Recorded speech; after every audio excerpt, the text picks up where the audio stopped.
Alright, well this video is about to get me in trouble, so let's get right into it.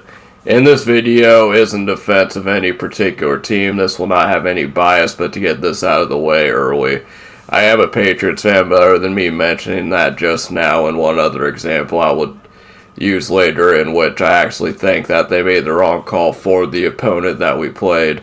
Plus, we're not doing that well these days. I am not tied to any ref that screwed over your favorite team or a plant by the Illuminati. I'm simply just an asshole with an opinion like everything else. So let's go ahead and get right into this video.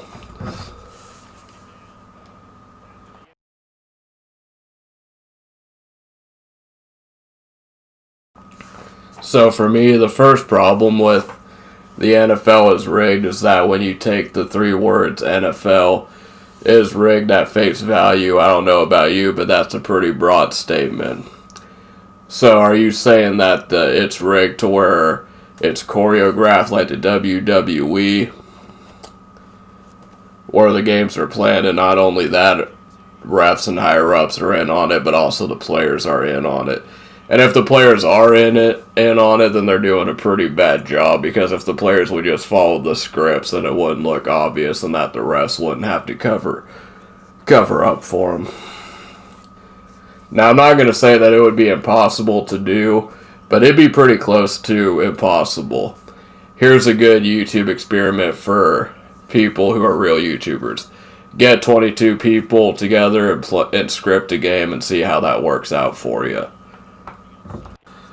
See how that works out, and then that's why for this video we are going to be taking the conspiracy that while the NFL players themselves aren't involved in it, it's the refs that are manipulating calls to fix games. So let's.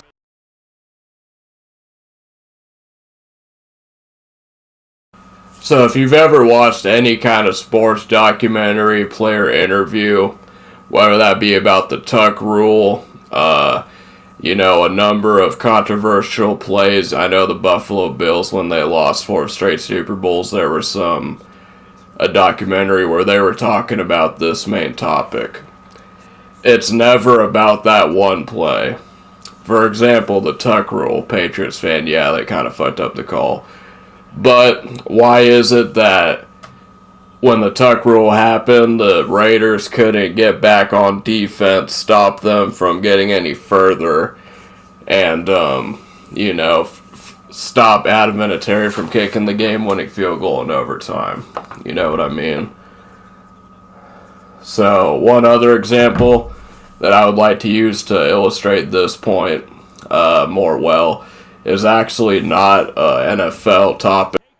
Is a baseball topic, but I think it helps illustrate my point the most in this particular incident. So the play that I'm talking about is going to be the Steve Bartman incident, which basically the Cubs were playing the Florida Marlins in a 2003 playoff game where the Cubs were leading the series, and had they won that game, they would be in the World Series. But at the top of the 8th inning, the Marlins hit a fly ball to the stand, and a fan by the name Steve Bartman interfered in what would have been a 2 outs. The Cubs would later lose the game and lose the consecutive Game 7, eliminating them from the playoffs.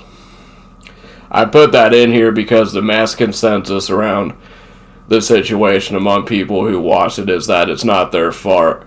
After Steve Bartman played, the Cubs choked and gave up run after run, hit after hit, and stolen base after stolen base. So basically, if the mass consensus around people that know about the Steve Bartman incident is that, oh, it was bullshit on how they treated Steve Bartman after their play, I mean, it's not like the Cubs, after Steve Bartman interfered, and they start shitting the bed. Like, that's not their fault. So why is it that in the NFL we can't have that same energy, where it's like, oh yeah, okay, a ref blew a call, but the team still played like shit after they blew the call? Now let me quickly say that I do understand that a ref and a fan, like, they should definitely be treated different, as a ref is more intimately involved in the game as a fan. Obviously, I'm not saying that, oh, you should be mad at Steve Bartman, but the fact is that those two situations.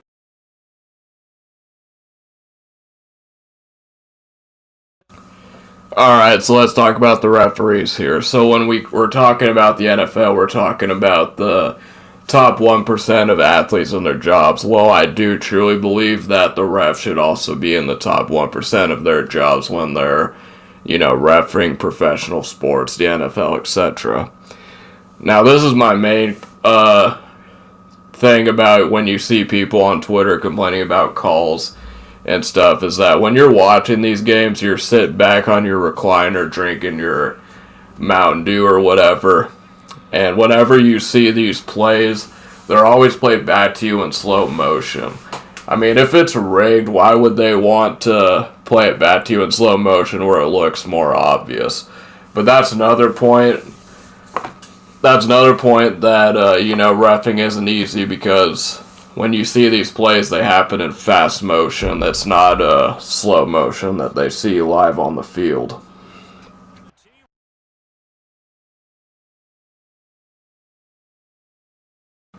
So my last 2 points to this wasn't really giving any proof to say it's not rigged. I more so just attacked the mentality of the people and why they believe that it's rigged to begin with. So with these next 2 points are going to be more along the lines of disproving. So what is the motivation for wanting to rig the NFL? Is it money?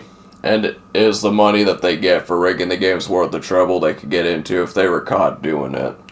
I don't know, because I honestly couldn't tell you. There's a high chance that if they were caught tomorrow, they probably would ultimately still be in business. But if they didn't rig it, they would still be getting the same exact hatred from the same people anyways, because of the taunting penalties, how soft it is, and all the political stuff. So I personally don't see why they would even want to risk it. It doesn't make much sense to me. The owners that own the NFL teams are legitimate owners. You never seen an owner who was once involved in some kind of drug ring operation, or at least not yet discovered. So I would think if they seen any evidence of shadiness, they would probably back out of it and invest their money in non-shady business. And if you want to make the argument that the NFL refs are making these deals independently due to the NFL lack of poor pay and conditions, then a simple Google search will tell you that they make $205,000 a year. And that's an area where they're making damn solid money, but not quite big boy money. But it is a pretty healthy salary, and if I was a referee and the NFL wanted me to rig their games, I'd ask for way more money. And if you're saying, well, the NFL would just cut them, yeah, they could, but I highly doubt they would have any dirt they could use, at worst, of fire or wrongful termination or something.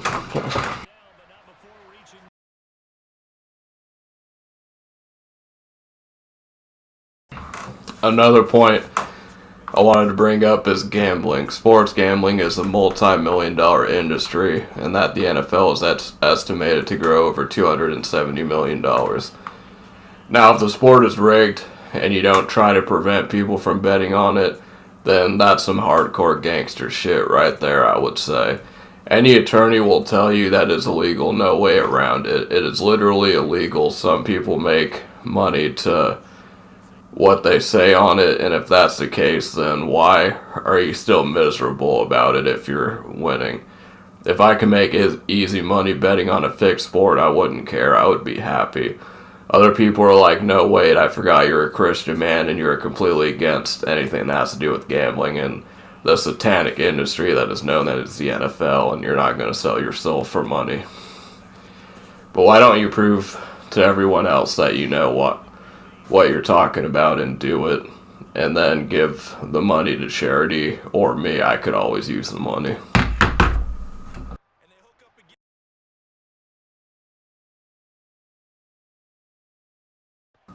So this brings me to my main point of why I'm making this video. I really liked what Drew Brees had to say about the play that occurred in the playoffs against the Vikings. And to me, that's the difference between a winner's mindset and a loser's mindset. The winner is always going to be thinking about after the game is maybe if I had threw that pass a little bit harder, it would have been different. If I would have had that one extra base hit, then that could have been it. If I would have made the right read on that fourth down, that would have changed. The loser mindset is that the refs suck. They messed up this call on fourth down. They called an awful holding penalty. This team sucks. We didn't even try this game. The coaches need to call more plays, and that's the reason why I made this video.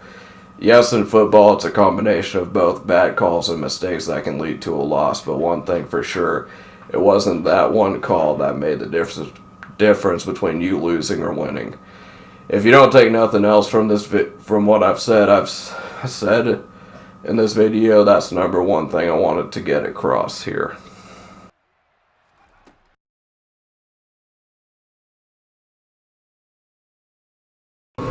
Thanks for taking the time to listen to this video, even if you made it this far. Even if you disagree with me, hopefully I at least made some good arguments that made you think a little bit at least. But like I said in the beginning, overall, I'm just an asshole with opinion, that's it.